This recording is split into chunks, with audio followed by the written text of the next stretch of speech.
أعوذ بالله من الشيطان الرجيم. قل هذه سبيلي أدعو إلى الله على بصيرة أنا ومن اتبعني وسبحان الله وما أنا من المشركين.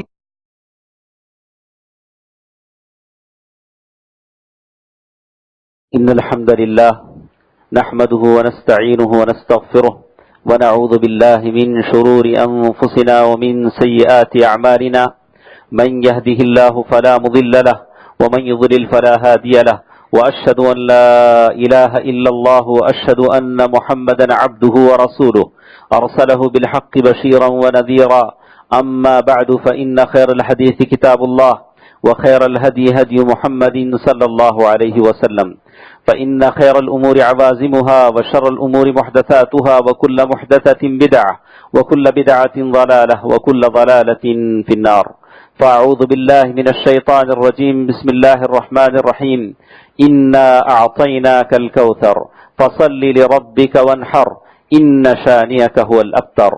محترم حضرات و خواتین، چھوٹے بچوں، تمام تعریفیں اللہ تبارک و تعالیٰ کے لیے ہیں جو اپنی نعمتوں سے ہمیں بہراور فرماتے ہیں۔ اللہ تبارک و تعالیٰ کی نعمتوں کی زیر سائے ہم جیتے ہیں، لیکن بہت کم لوگ ہیں جو اللہ تبارک و تعالیٰ کی ان نعمتوں کا شکر بجا لاتے ہیں۔ اللہ تبارک و تعالیٰ نے کہا وَإِن تَشْكُرُوا يَرْضَهُ لَكُمْ، اگر تم ان نعمتوں کا شکر کرو گے تو اللہ تعالیٰ تمہیں اور دے گا، مزید دے گا، اللہ تبارک و تعالیٰ تم سے خوش ہوگا۔ دوستو، عزیزو، ماں اور بہنوں، چھوٹے بچوں، عید الاضحیٰ کا یہ دن ہے۔ اللہ کے نبی صلی اللہ علیہ وسلم نے مسلمانوں کے لیے 2 عیدیں مقرر کی ہیں، اور اس کے علاوہ جو بھی عیدیں ہیں اور وہ عیدیں اسلام میں اس کا کوئی دخل نہیں ہے۔ جیسے بہت سارے بدعتی لوگوں نے عید میلاد النبی کے نام سے کیسے کیسے عیدیں دین میں ایجاد کر دی ہیں، اور یہ عید الاضحیٰ جس میں توحید کا اعلان ہوتا ہے، اللہ تبارک و تعالیٰ کی بڑائی کا اعلان ہوتا ہے۔ آپ نے دیکھا اور سنا ہوگا، محسوس کیا ہوگا، جیسے عرفے کا دن آتا ہے، ذی الحجہ کے دن شروع ہوتے ہیں، اللہ اکبر کی صدائیں بلند ہوتی ہیں، صرف توحید ہی توحید زبانوں پر ہوتا ہے۔ اسی توحید کی آبیاری کے لیے اللہ کے نبی حضرت ابراہیم علیہ السلام کی سنت زندہ کی جاتی ہے، اور قربانیاں کی جاتی ہیں، اور ایثار اور جذبے کا پیغام دیا جاتا ہے، اور ماں باپ کی ساتھ حسن سلوک اور ماں باپ کی اطاعت کا پیغام دیا جاتا ہے۔ یہ ساری چیزیں ہیں جو اس عید سے ہمیں معلوم ہوتی ہیں۔ دوستو، عزیزو، ماں اور بہنوں، عید کا دن جب آتا ہے تو بہت سارے احکام، بہت ساری باتیں بتانے کی ہوتی ہیں۔ انشاءاللہ ہمارے پاس 15 منٹ کا وقت ہے، جو کچھ باتیں آج کی اس کے خطبے میں ہم سنیں گے۔ جہاں تک احکام کے تعلق ہیں، عید کے احکام، عید قربان کے احکام، عید الاضحیٰ کے احکام، بہت ساری باتیں ہم سنتے ہیں۔ عید کے آداب ہیں، ماشاءاللہ سارے کے سارے اچھے لباس میں عید میں یہاں مشغول ہیں۔ تو کیا اس آدمی کے لیے عید کی ہم مبارکبادی دیں جو تارک صلاۃ ہو، نماز نہیں پڑھتا ہو؟ آج فجر کی نماز میں بڑی بھاری جمعیت تھی، بہت سارے لوگ تھے۔ ہمیں پتہ لگا کہ اگر ان کو احساس ہوتا تو روزانہ ایسی ہی جماعت بن جاتی۔ یہ جتنے سارے لوگ فجر کی نماز میں آئے تھے، یہی آس پاس کے لوگ تھے، یہ آس پاس کے بسنے والے تھے۔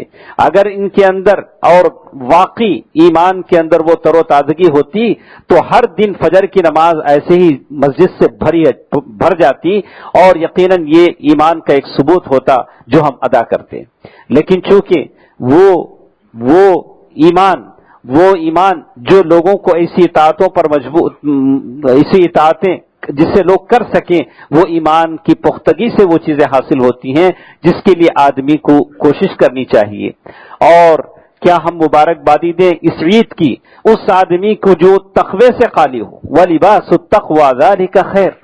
یہ عید الاضحیٰ، عیدین، یہ عید قربان اس آدمی کے لیے ہے جو تقوی کے لباس سے مزین ہو، جو نمازوں کا پابند ہو، جس کی زبان سچائی کہتی ہو، جو اپنے ماں باپ کے ساتھ حسن سلوک کرتا ہو، جو اپنی بیوی بچوں کا حق ادا کرتا ہو، جو اپنے پڑوس کا حق ادا کرتا ہو، اللہ تعالیٰ کی دین کی سربلندی کے لیے کوشش کرتا ہو، اللہ تعالیٰ کی دین کو دوسروں تک پہنچانا چاہتا ہو، ویسے آدمی کے لیے ہم کہیں گے تقبل اللہ منا ومنکم، اللہ تعالیٰ تمہارے عید کی مبارکبادیاں آپ کے لیے ہیں، دوستو عزیزو، عید کے بہت سارے آداب ہیں.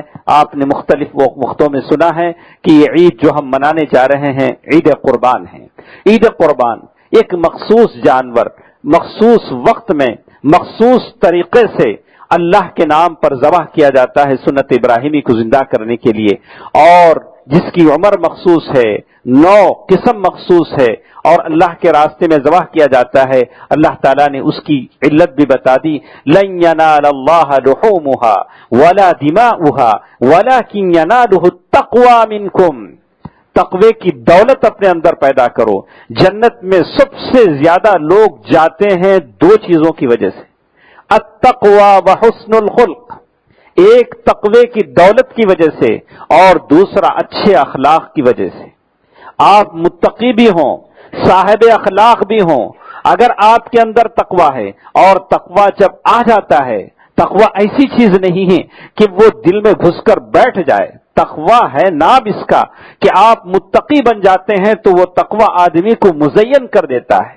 اس کی نگاہ سنور جاتی ہے، اس کے اخلاق سنور جاتے ہیں، اس کے زبان میں، گفتار میں، کردار میں نمایاں فرق واضح ہو جاتا ہے، تب جا کر وہ متقی کہلاتا ہے.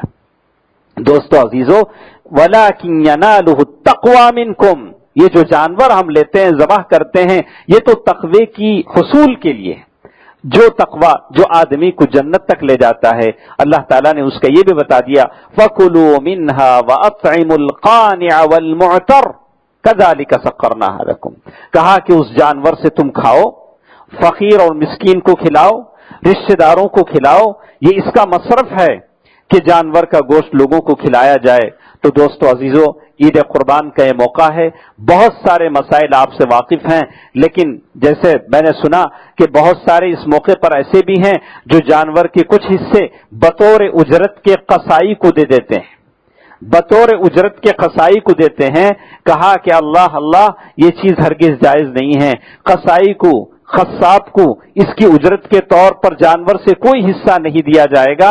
بس ہدیتاً اگر کوئی قصائی مانگ لیتا ہے تو دینے میں کوئی حرج نہیں ہے، لیکن اجرت کے طور پر اس کے سرے پائے دوسرے اعضاء کو دے دینا، اور کہا کہ یہ سنت میں جائز نہیں ہے.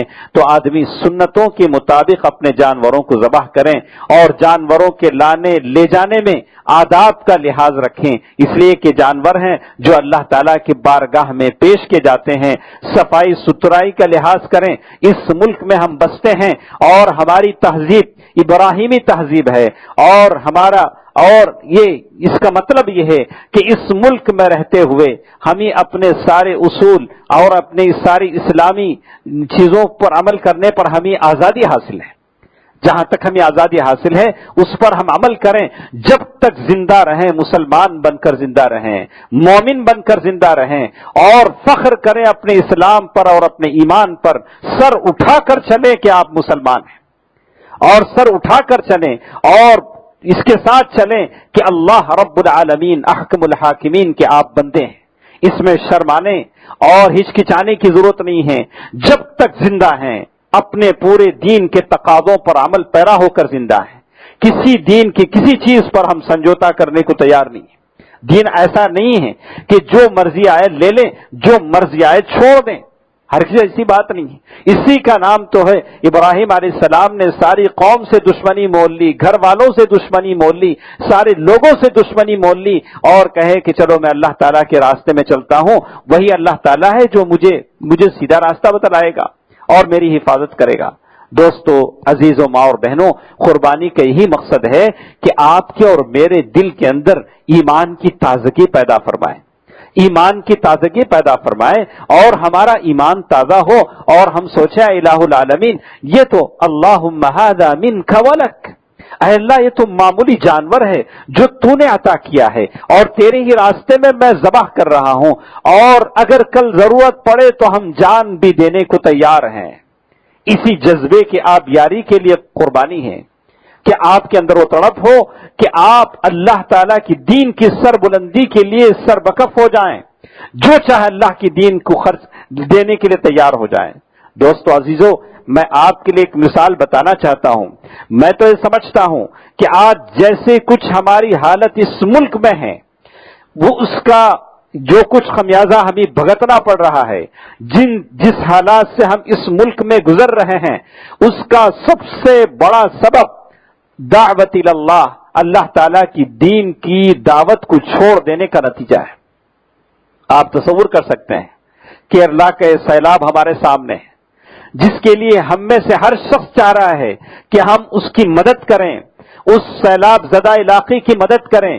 یہ تو چند دن کی بات ہے، لیکن وہ سارے لوگ جو کفر و ضلالت میں اٹے پڑے ہیں، ان سے ہم کیا ہمدردی رکھتے ہیں؟ ہم 4 پیسے دیں گے، چندہ دیں گے، وقتی حالات سے وہ لوگ نکل جائیں گے، لیکن جہنم سے ان کو کون دور کرے گا؟ کون ان کو دعوت پہنچائے گا؟ ہم جو پیسہ دیتے ہیں پتہ نہیں کہاں کہاں لگے، اچھے کاموں میں بھی لگ سکتا ہے، چرچوں کی مرمت میں بھی لگ سکتا ہے، ان کو بتوں کی تزئین میں بھی لگ سکتا ہے، لیکن دعوت وہ چیز ہے جو ہمیشہ کے لیے ان کو جنت میں داخل کر دے گی، جہنم سے دور کر دے گی۔ اس کے لیے بھی ہم کو کوشش کرنی چاہیے۔ آس پاس جو لوگ بستے ہیں، ہمارے آس پاس جو اس ملک کے جو لوگ بستے ہیں، ان کو ہم دعوت دین دیں۔ یہی ہے سنت ابراہیمی، یہی ابراہیم علیہ السلام نے جو کام کیا، اور اللہ تعالیٰ نے کہا امۃ واحد، کہ ابراہیم علیہ السلام امت ہیں۔ تو دوستو عزیزو، اس موقع پر خاص کر اس چیز کو یاد کریں، دعوت دین کا فریضہ ہم میں سے ہر شخص پر واجب ہے۔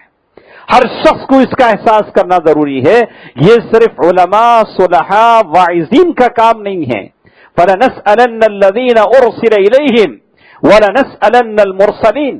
اللہ تعالیٰ جہاں علماء کے وارثین سے پوچھے گا اور صالحین سے پوچھے، ان لوگوں سے پوچھے گا، علماء سے، وہیں آپ میں سے ہر شخص سے پوچھے گا کہ آپ سے اللہ تعالیٰ کا دین کتنا پھیلا، کتنا پنپا، کتنا اللہ تعالیٰ کی دین میں آپ نے ساتھ دیا، اور دعوت اللہ کا فریضہ آپ نے کتنا نبھایا، جو آج کل کے حالات میں بہت ضروری ہے۔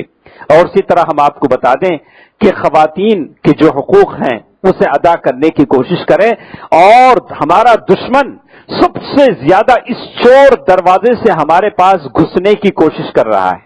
عورتوں کے مسائل کو لے کر ہمارا دشمن ہمیں شکست دینا چاہتا ہے، حالانکہ اتنے 100 سال پہلے اللہ کے نبی صلی اللہ علیہ وسلم نے اللہ کی آیت کو پڑھ کر سنا دی، وَعَاشِرُهُنَّ بِالْمَعْرُوفِ، عورتوں کے ساتھ حسن سلوک کرو، عورتوں کے ساتھ حسن سلوک کرو، ان کے ساتھ خیر خواہی کرو، اور ان کی روزی روٹی، ان کے کپڑے لباس، ساری چیزوں کا خیال رکھو۔ رفقم بالقواریر، کہا کہ دیکھو یہ عورتیں مثل آئینہ ہیں، ان کے ساتھ بالکل نرمی سے پیش آؤ۔ دوستو عزیزو، کتنے مسلمان ایسے ہیں اپنے آپ کو مسلمان کہتے ہیں، متقیوں کے صف میں شامل کرتے ہیں، ایک مرتبہ اپنے گھر کی عورت پر نظر ڈالیں، اپنی بیٹی پر، اپنی ماں پر، اپنی بیوی پر، کہ کیا آپ ویسے ہی ہیں جیسے جس کے بارے میں اللہ کے نبی صلی اللہ علیہ وسلم کی گھر کی عورتیں کہتی تھیں کہ اللہ کے نبی صلی اللہ علیہ وسلم کے اخلاق مثل قرآن کے ہیں۔ وہ شہادت، وہ گواہی کیا آپ کی بیوی آپ کے حق میں دے سکتی ہے؟ کہ آپ کی بیوی آپ کے حق میں وہ باتیں کہہ سکتی ہے جو ام المؤمنین خدیجہ رضی اللہ تعالی عنہا نے اللہ کے نبی صلی اللہ علیہ وسلم کے حق میں دیا؟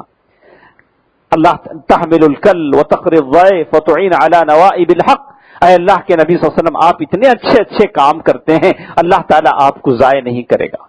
اس معاملے میں ہم دشمن کو ایسا پیغام دیں کہ ہمیں سکھانے کی ضرورت نہیں ہے کہ ہم عورتوں کو کیا دیں کیا نہ دیں، یہ ہمارا اسلام ہمیں سکھاتا ہے۔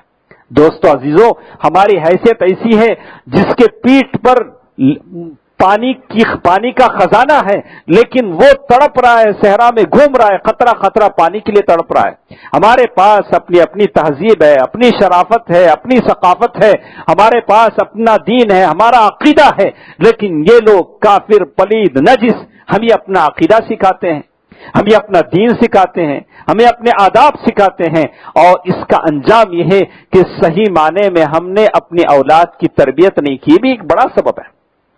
خاص کر جب عید قربان آتا ہے تو اپنے بچوں کی نیک تربیت کی طرف ہمیں پیغام دیتا ہے کہ اپنے بچوں کی وہ تربیت کرو کہ وہ جواب دے جیسے ابراہیم علیہ السلام کو ان کے بچے نے، اولاد نے جواب دی، ستجدنی انشاءاللہ صابرا، اور جیسے انہوں نے کہا کہ آپ ایسا ہے، آپ مجھے صبر کرنے والا پائیں گے، صبر کرنے والا پائیں گے، تو خاص کر بچوں کی تربیت اس زمانے میں ایک بڑا چیلنج ہے۔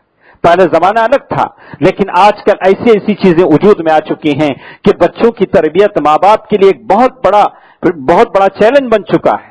تو اللہ تعالیٰ سے مدد لیں، اپنے بچوں کی صلاح کے لیے، تقوی کے لیے، نیکی کے لیے گڑ گڑا کر اللہ تعالیٰ کی بارگاہ میں دعا مانگیں، جیسے ابراہیم علیہ السلام نے مانگا۔ ابراہیم علیہ السلام نے مانگا، یہی ایک راستہ ہے جس کے ذریعے سے آپ کی اور میرے بچے کی تربیت ہو سکتی ہے۔ بار بار اللہ تعالیٰ کی اس بارگاہ میں دعا کریں۔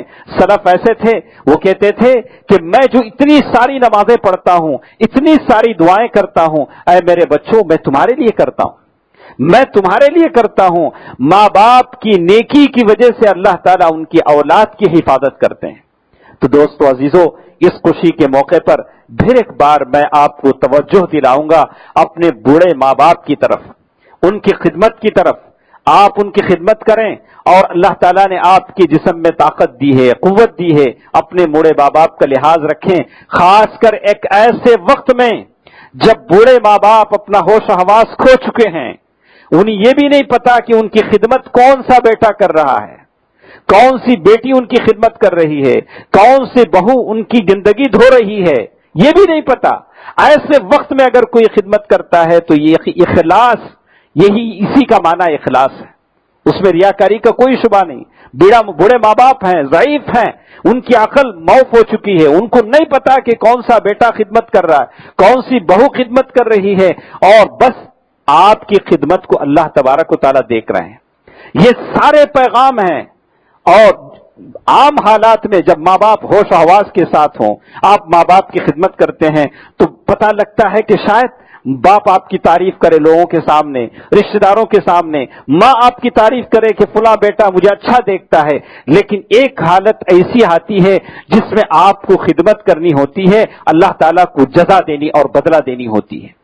دوستو عزیزو، یہ سارے اسباق ہیں جو عید الاضحیٰ کے موقع پر ہمیں ملتے ہیں۔ باپ کا اولاد کی فرما برداری، اور باپ کی بچوں کے لیے تربیت کی دعائیں، اور اللہ تبارک و تعالیٰ کے سامنے ہم ان چیزوں کو پیش کرتے ہیں تو اللہ تبارک و تعالیٰ ہم سے خوش ہوتا ہے، جو عبادات کے طور پر ہم بجا لاتے ہیں۔ اپنے جانوروں کا گوشت کھائیے اور اپنے ہاتھوں سے ذبح کیجیے، جس سے انس بن مالک رضی اللہ تعالیٰ عنہ کی حدیث ہے، برا بن عازب رضی اللہ تعالیٰ عنہ کی حدیث ہے، اللہ کے رسول صلی اللہ علیہ وسلم نے اپنے ہاتھ سے جانور ذبح کیے، فقیروں کو، مسکینوں کو کھلائیے، کافر کو بھی آپ قربانی کا گوشت دے سکتے ہیں۔ اور آخر میں ایک حدیث پر آپ کی توجہ دلا دوں، اس موقع پر یہ کہا جاتا ہے کہ اگر کوئی مسکین ہے، فقیر ہے، قربانی نہیں دے سکتا، تو جیسے لوگ، شیخ البانی رحمہ اللہ نے ضعیف حدیث نسائی کی کہا کہ حدیث ضعیف ہے کہ آدمی سر کے بال نکال لے اسے قربانی کا ثواب ملے گا، ایسی کوئی حدیث ہمارے پاس نہیں ہے۔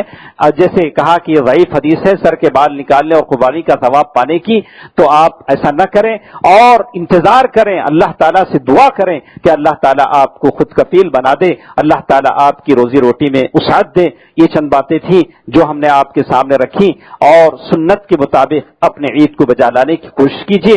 اور پھر ایک بار آخر میں آپ سے کہوں گا کہ اللہ تبارک و تعالیٰ نے جو صحیح عقیدہ ہمیں دیا ہے، اور یہ قربانی جیسے توحید کا اعلان ہے، ایسے ساری چیزیں، گندگیاں، شرک کی گندگیاں، اس کو ختم کرنے کی یہ دعوت ہے قربانی، کہ آپ کا جانور اللہ کے نام پہ ذبح ہوتا ہے، اللہ کے نام پہ ذبح ہوتا ہے۔ جانور کے ذبح کرنے میں تیز چھری سے ذبح کریں، اور اس بات کا خیال رکھیں کہ دوسرے جانور کے سامنے ذبح نہ کریں، اور جانور کو کوئی تکلیف نہ ہو، جیسے اللہ کے نبی صلی اللہ علیہ وسلم نے ذبح کیا ہے۔ بہت ساری باتیں ہم اس معاملے میں سنتے ہیں، یہ چند باتیں تھیں جو میں نے آپ کے سامنے کہی ہیں۔ اللہ تبارک و تعالیٰ سے ہم تمام کی دعا ہے کہ اللہ تبارک و تعالیٰ ہم تمام کی قربانیوں کو قبول فرمائے۔ اللہ تبارک و تعالیٰ جو کچھ نیکیاں ہم کرتے ہیں اور 10 دنوں میں جو کچھ نیکیاں ہم نے کیے ہیں، اللہ تعالیٰ تمام کی نیکیوں کو شرف قبولیت بخشے۔ اے الہ العالمین، جتنے بیمار ہیں انہیں شفا یابی عطا فرما، شفا کلیہ عطا فرما، شفا عاجلہ عطا فرما۔ اے الہ العالمین، جتنے پریشان ہیں ان کی پریشانیوں کو دور فرما۔ اے الہ العالمین، جو قرض دار ہیں ان کے قرضوں کی ادائیگی کا ذریعہ فرما دے۔ اے الہ العالمین، ہم میں جو مسلمان تاجر ہیں، کاروباری ہیں، اپنی تجارت کے خسارے کو لے کر پریشان ہیں، یا اللہ ان کے مال و دولت میں برکت عنایت فرما۔ یا اللہ دنیا اور آخرت کی نعمتوں سے انہیں مالا مال فرما۔ اے الہ العالمین، ہمارے جتنے مرحومین ہیں یا اللہ ان کی قبروں کو نور سے بھر دے۔ اے الہ العالمین، انہیں جنت الفردوس میں جگہ عطا فرما دے۔ اے الہ العالمین، عالم اسلام کے وہ تمام مسلمان جو پریشان ہیں، کافروں کے ماتحت مغلوب ہیں، یا اللہ تعالیٰ ان کی مدد فرما، ان کی نصرت فرما۔ اے الہ العالمین، وہ عالم اسلام کے معصوم بچے جو یتیم ہو چکے ہیں، یا اللہ ان کی یتیمی پر رحم فرما۔ وہ عورتیں جو بیوہ ہو چکے ہیں، یا اللہ ان کی بیوگی پر رحم فرما۔ اے اللہ عالم اسلام کی وہ تمام مسلمان جو کافروں کے قیدوں میں ہیں، جیلوں میں ہیں، یا اللہ ان تمام اسیران پر رحم فرما، انہیں ان کے جیلوں سے نجات عطا فرما۔ یا اللہ ان کے ظلم اور استبداد سے انہیں نجات عطا فرما۔ اے الہ العالمین، تمام مسلمانوں کی قربانیوں کو قبول فرما۔ اے الہ العالمین، جتنے لوگ تیرے بارگاہ میں دعا کر رہے ہیں، یا اللہ ان کی تمام دعاؤں کو قبول فرما۔ ان اللہ ملائکتہ یصلون علی النبی یا ایھا الذین آمنوا صلوا علیہ وسلموا تسلیما۔